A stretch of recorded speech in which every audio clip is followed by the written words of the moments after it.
quiet evening at a local restaurant turned into an unforgettable showdown when prejudice reared its ugly head. A young woman, full of life and promise, walked into what should have been an ordinary dining experience, but it quickly became anything but. Little did anyone know, this evening would leave the entire room stunned, questioning their beliefs, and forever remembering what it means to stand up for what's right. But this young woman wasn't about to let racism win. What she did next would leave even the most cynical onlooker speechless.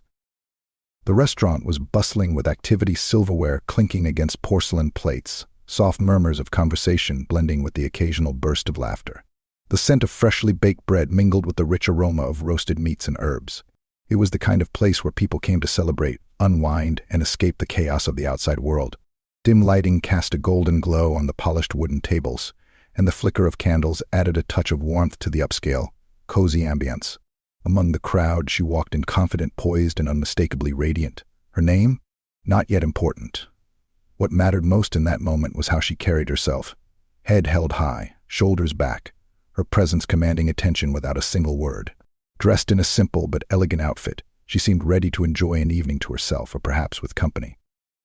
Yet, as her heels clicked softly against the tiled floor, something subtle yet palpable began to shift in the room. It wasn't overt, not yet. A glance here, a hushed whisper there. Eyes lingered for a moment too long, and though the surface appeared undisturbed, the undertones of discomfort started to ripple through the atmosphere. She noticed it, of course. How could she not? Years of living through similar moments had sharpened her instincts. But tonight she chose to ignore it, focusing instead on the simple goal of enjoying a peaceful meal. The hostess greeted her with a smile, but even there, a hint of hesitation slipped through the cracks. Was it in the pause before leading her to a table? Or perhaps the quick glance over her shoulder to a nearby colleague? Small things, barely noticeable to the untrained eye, but to her, they were all too familiar. Still, she smiled back politely and followed, her footsteps steady, her resolve unwavering. Seated near a corner of the restaurant, she settled in, her eyes scanning the menu. Around her, the room carried on, oblivious, or so it seemed. Conversations resumed, servers bustled from table to table, and the hum of normalcy blanketed the space once more. But in the shadows of that normalcy, something darker was waiting to emerge. It began in whispers, in gestures that were almost imperceptible, but it wouldn't stay hidden for long. This was the calm before the storm. And in this moment, as she sat quietly, unaware of the storm brewing around her, she had no idea just how much her life and the lives of everyone in that restaurant were about to change. She wasn't just another face in the crowd, she was someone who carried her story in every step she took. Let's call her Amara, a name that means grace. Amara had always been a force to be reckoned with. Intelligent and sharp, her mind had earned her accolades in her field, and her heart, kind and warm, had drawn people to her throughout her life. Amara was no stranger to hard work. She'd built herself up through grit, determination, and a belief that every hurdle could be overcome with patience and perseverance. But even with her strength, there were moments that tested her resilience, moments like the one unfolding tonight. On this particular evening, Amara wasn't here to fight battles or take a stand. She wasn't here to make a statement or prove anyone wrong. She was here to celebrate. It had been a long month filled with deadlines, late nights, and the kind of challenges that left her craving peace. This dinner was her reward to herself, a rare moment to exhale, reflect, and feel the satisfaction of knowing she had earned every bit of her success. Her plan was simple: enjoy a quiet meal, treat herself to something decadent, and perhaps savor the dessert she had been eyeing on the restaurant's online menu all week. She had chosen this particular restaurant for its reputation: great food, attentive service, and a reputation for sophistication. But as she sat there, glancing over the menu, she couldn't help but feel a flicker of something she had learned to recognize early in life: the subtle hum of being unwelcome. Amara had experienced prejudice before too many times to count. She knew the signs well. The double takes, the overly loud laughter directed her way, or the sudden drop in warmth when someone realized she didn't fit their expectation of who belonged. But tonight, she didn't want to let that get to her. She had promised herself peace. What she didn't know was that this evening would demand far more from her than she had planned to give. Then there was the waitress. Her name was Laura. On the surface, Laura appeared to be everything you'd expect from someone working in hospitality: a bright smile, polite manners, and a seemingly effortless ability to juggle multiple tables at once. But for anyone paying closer attention, there was something beneath the surface, an edge to her tone, a sharpness to her movements that hinted at a deeper story. Laura's day hadn't started well. She'd woken up late, spilled coffee on her uniform, and had been reprimanded by her manager for arriving 10 minutes past her shift start time. The restaurant was short-staffed that evening, leaving her juggling more tables than she cared to handle. On top of it all, there was a lingering bitterness she carried, one she'd never fully addressed. Life hadn't been kind to Laura, and somewhere along the way, she had started seeing the world through a lens of resentment. In her mind, she was owed more than she had received, and this simmering frustration often found its way into her interactions with people she deemed different. When Laura approached Amar's table for the first time, her polite demeanor was intact barely. The words were there: "Good evening, welcome to, restaurant name, can I get you started with something to drink?" But there was something off. The smile didn't reach her eyes, and her voice carried a chill, just subtle enough to be missed by the untrained ear. Amara noticed, though. She always noticed. As the evening unfolded, Laura's behavior would shift from subtly dismissive to outright hostile. At first, it was small things, taking longer than necessary to bring Amara her drink, placing the glass on the table with a slight clink that was louder than it needed to be. She avoided eye contact, her tone clipped and formal. To some, these might have seemed like the actions of a stressed waitress trying to get through a busy night, but to Amara they rang familiar. Too familiar. What no one in the restaurant knew was that Laura's hostility stemmed from something far more insidious. Raised in a household where certain stereotypes were treated as fact, Laura had internalized biases that shaped how she viewed people who didn't look like her. While she rarely vocalized these thoughts, they seeped into her actions, especially on nights like this, when her patience was already frayed. Amara, with her quiet confidence and undeniable presence, had triggered something in Laura, something she likely couldn't even articulate herself. As the night continued, Laura's true colors would begin to show. At first, it would seem like harmless neglect, a forgotten refill, a plate delivered without a word. But it wouldn't stay that way. What started as microaggressions would soon escalate into something that no one in the restaurant could ignore. Laura didn't know it yet, but the woman seated at her table wasn't someone who would take this treatment lying down. And by the time the evening was over, Laura's actions would leave her facing consequences she never expected. The stage was set, the players in place. Amara's quiet strength and Laura's simmering resentment were on a collision course. The question was, who else in the restaurant would find themselves drawn into the storm, and how far would it go before the night was over? It began subtly, as these things often do. Amara had been seated for nearly 10 minutes, glancing over the menu when she realized that Laura, the waitress, had yet to return to take her order. At first, she chalked it up to the busyness of the restaurant. After all, the place was bustling, and Laura seemed to be handling several tables at once. Still, it was hard not to notice the pattern. Laura passed by Amara's table twice, delivering drinks and entrees to other patrons, but her eyes never once landed on Amara. There was no casual acknowledgement, no "I'll be with you in just a moment." It was as though she didn't exist. Amara, ever patient, decided to wait a little longer. Perhaps Laura was overwhelmed, perhaps it was an honest oversight. But when a couple seated nearby arriving well after Amara was greeted by Laura with a bright smile and prompt service, the oversight began to feel deliberate. Amara's eyes followed Laura as she moved around the room, noting the ease with which she interacted with other tables. There was laughter, politeness, and attentiveness, none of which had been directed her way. Finally, Amara caught Laura's attention with a small wave. Laura approached, but her demeanor was markedly different from what Amara had observed moments earlier. The smile was gone, replaced by a tight expression that bordered on annoyance. Her words were brief, her tone clipped. "What can I get for you?" There was no warmth, no hospitality, just a bare minimum acknowledgement that bordered on dismissal. Amara noticed, of course. She noticed everything. But still, she chose to stay composed, placing her order with quiet politeness and deciding to give Laura the benefit of the doubt. The tension between them only grew as the evening progressed. When Laura returned with Amara's drink, she set the glass down with a loud clink, spilling a small amount onto the table. There was no apology, no offer to clean it up, just a curt "your food will be out shortly" before she walked away. Amara's brows furrowed slightly, but she remained silent. She had faced moments like this before and knew that sometimes letting it slide was the path of least resistance. But letting it slide became harder with each passing interaction. When her meal arrived, Laura placed the plate in front of her without a word, then turned and walked away before Amara could even thank her. The dish itself was poorly presented, sloppily arranged, as though no care had been taken in its preparation. Amara glanced around the room, noticing the neatly plated entrees being served to other patrons. The difference was glaring. The final straw came when Amara politely requested a refill for her drink. Laura didn't bother hiding her irritation, rolling her eyes slightly before snatching the glass off the table. When she returned, she placed the refilled glass down with the same careless clink as before, this time muttering under her breath just loud enough for Amara to hear. Some people are never satisfied. The words hung in the air like a slap. Amara's heart tightened, her breath catching for just a moment. Around her, a few nearby patrons had clearly heard the comment. One woman exchanged an uneasy glance with her companion but said nothing. A man at the next table shifted uncomfortably, burying his attention in his phone. The silence that followed was deafening, as if the entire restaurant had collectively decided to pretend nothing had happened.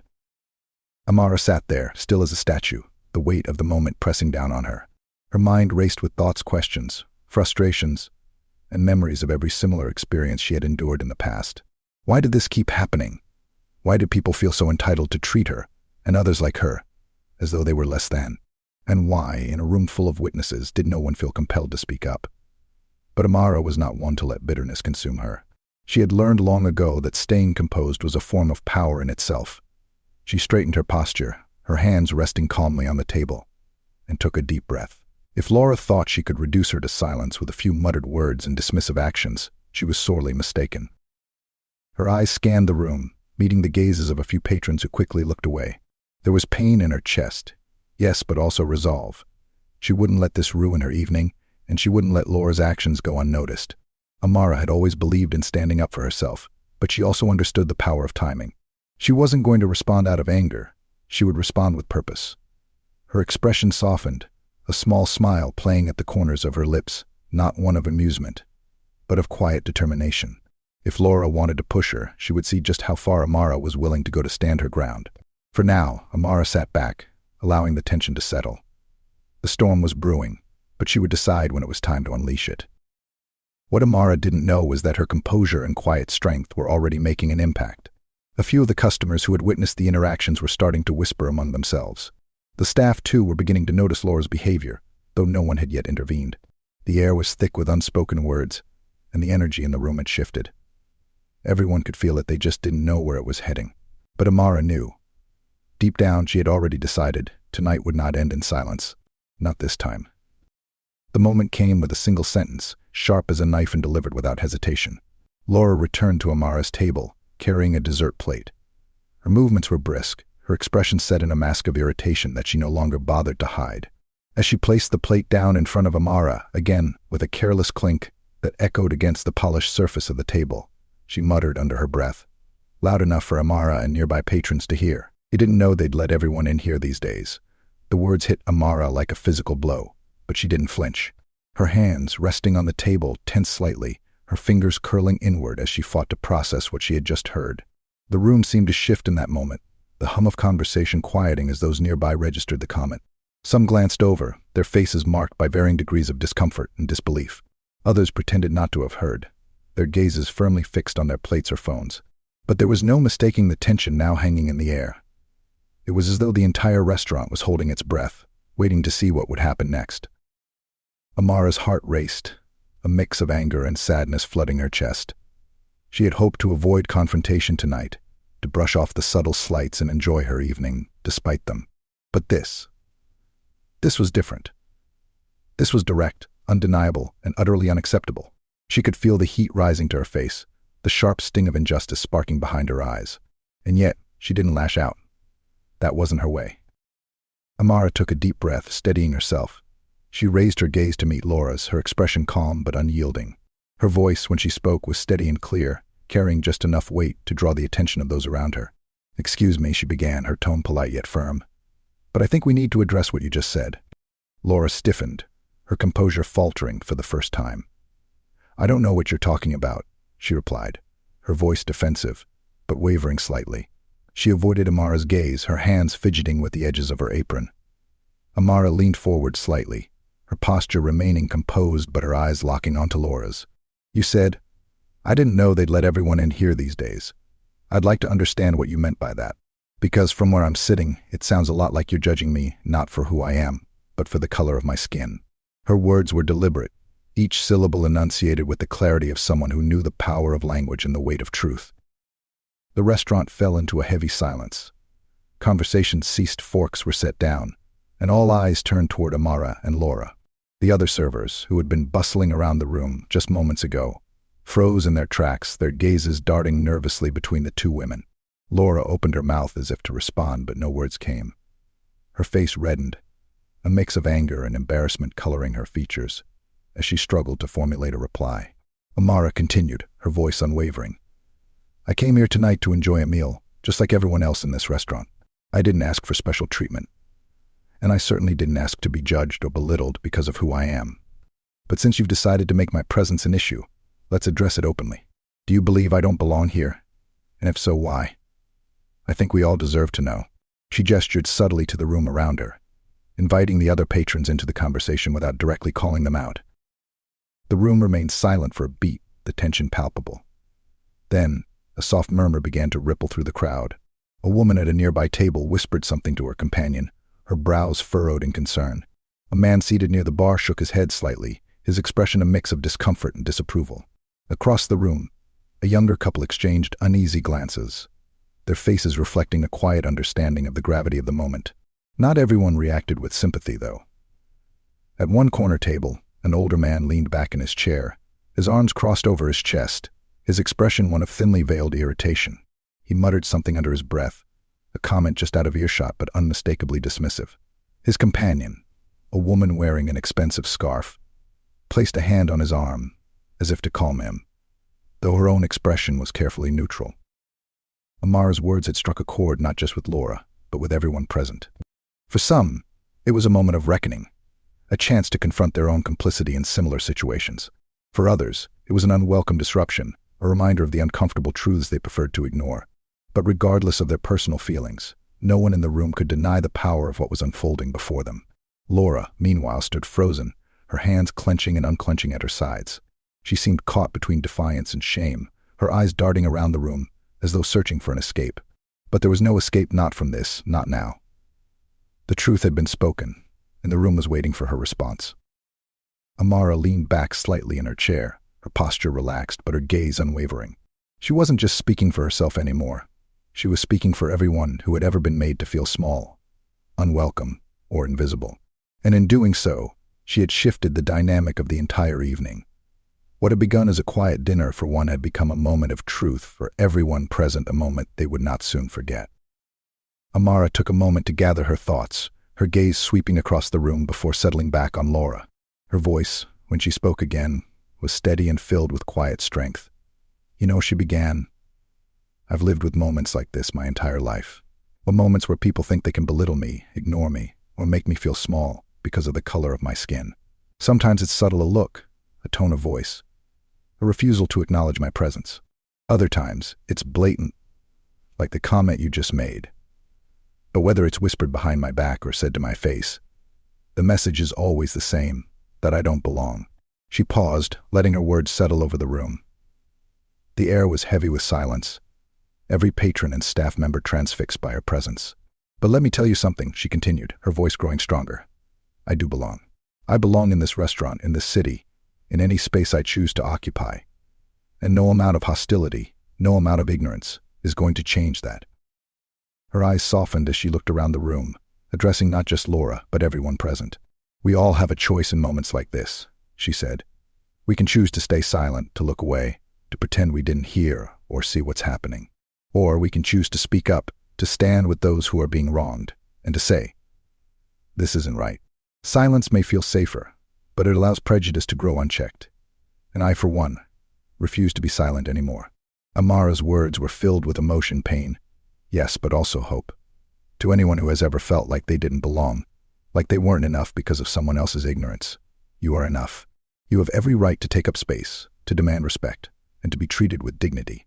And to anyone who has ever witnessed moments like this and wondered what they could do, speak up. Your voice matters. Your actions matter. Together we can create spaces where everyone feels welcome, where no one has to fight to be seen. By the time she finished speaking, her voice had taken on an almost reverent tone. She wasn't just standing up for herself, she was standing up for something much larger, a shared humanity that demanded recognition and respect. The silence in the restaurant lingered for a moment longer, and then, from a table near the center of the room, a woman's voice broke through. "She's absolutely right. the woman said, her tone firm. She stood up, her gaze moving between Amara and Laura. What I just witnessed was unacceptable, and I won't stand for it.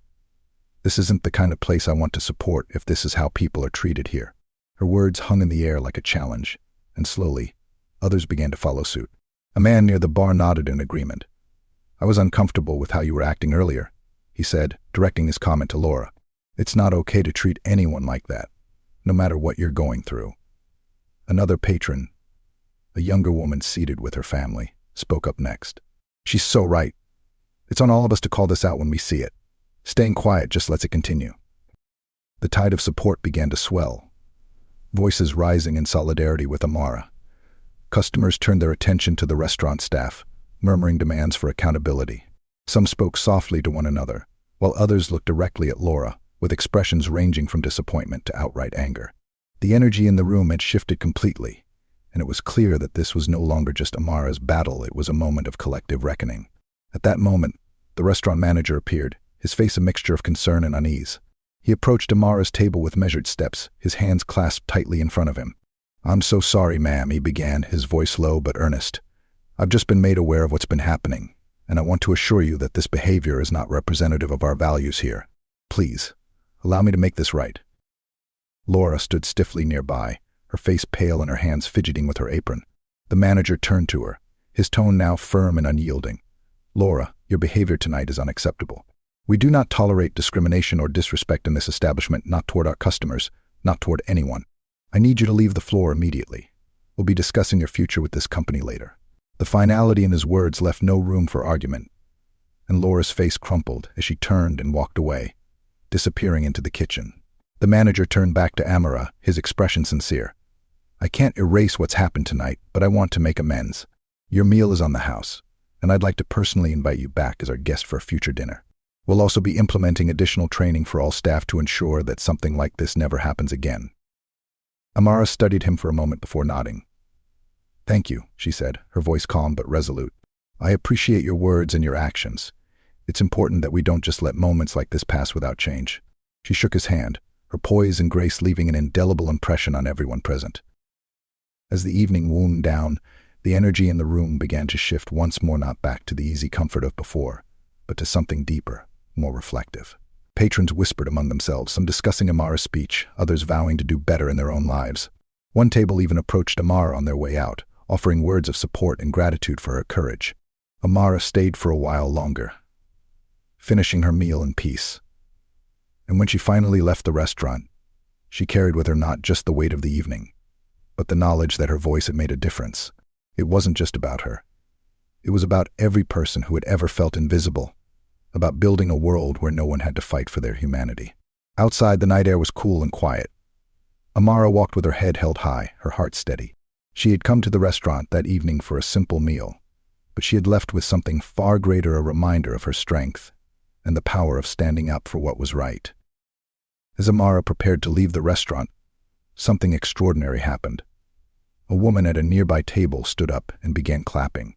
At first it was just her, a slow and deliberate show of appreciation, but within moments, others joined in. The sound of applause filled the room, echoing off the walls and resonating with a sense of unity. Amara turned toward the patrons, her expression softening in surprise, as she realized the applause was for her, not just for her words, but for her courage.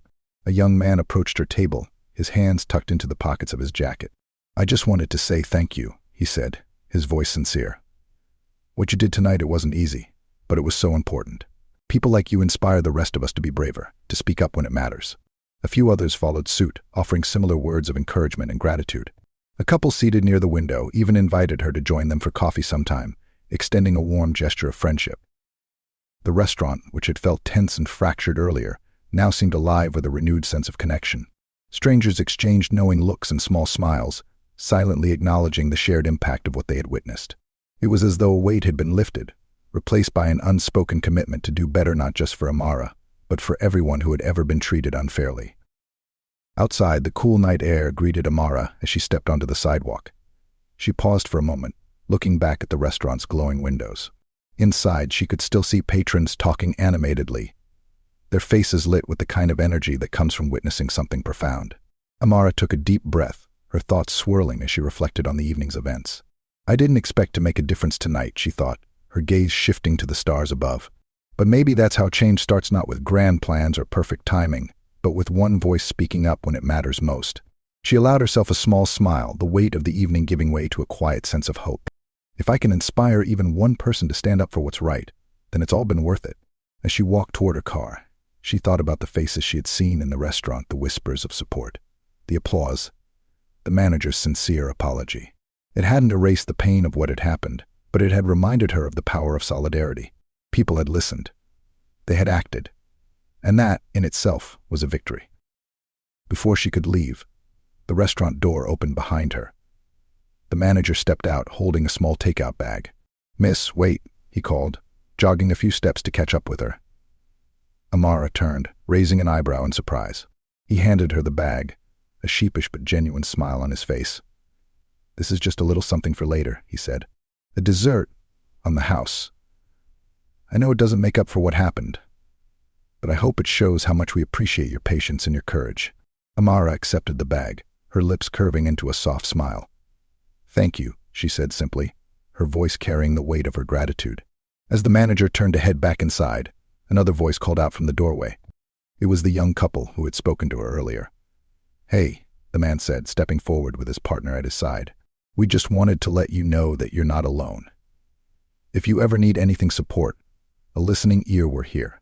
His partner nodded, adding, "What you did tonight, it mattered to all of us." "Thank you." Amara felt a warmth spread through her chest. She wasn't sure if she would ever take them up on their offer, but the gesture itself meant more than words could express. For the first time that evening, she felt not just seen, but truly supported. As she finally walked to her car, Amara realized that what had started as a painful and isolating experience had transformed into something meaningful, not just for her, but for everyone in that room. She had walked in alone, unsure of what the evening would bring, but she was leaving with a renewed sense of purpose and a reminder of the power of speaking up. In a world that too often chose silence, she had chosen to stand her ground. And in doing so, she had not only defended her dignity, but sparked a ripple effect that would continue long after she was gone. Change doesn't happen all at once, she thought as she unlocked her car door. It happens in moments and choices. Tonight was one of those moments. And tomorrow we keep going. With that, she started the engine and drove off into the night, her heart full of hope for what was to come. As the night closed and Amara drove away, her actions left behind something greater than the silence she had walked into. She left a spark. A moment where prejudice was confronted, where courage outweighed complacency, and where the power of one voice proved that change is always possible. This story reminds us that every person, no matter their background, has the right to be treated with dignity and respect. But it also shows us something deeper, that silence enables prejudice, while speaking up, even in the face of fear, has the power to inspire others to act. Amara didn't just stand up for herself that night, she stood up for anyone who has ever felt judged, excluded, or diminished because of who they are. So, let me leave you with this. What would you do in her shoes? Would you stay silent, hoping the moment would pass? Or would you rise to the challenge, knowing that your courage could inspire others to do the same? Moments like these demand reflection, not just from those directly involved, but from all of us.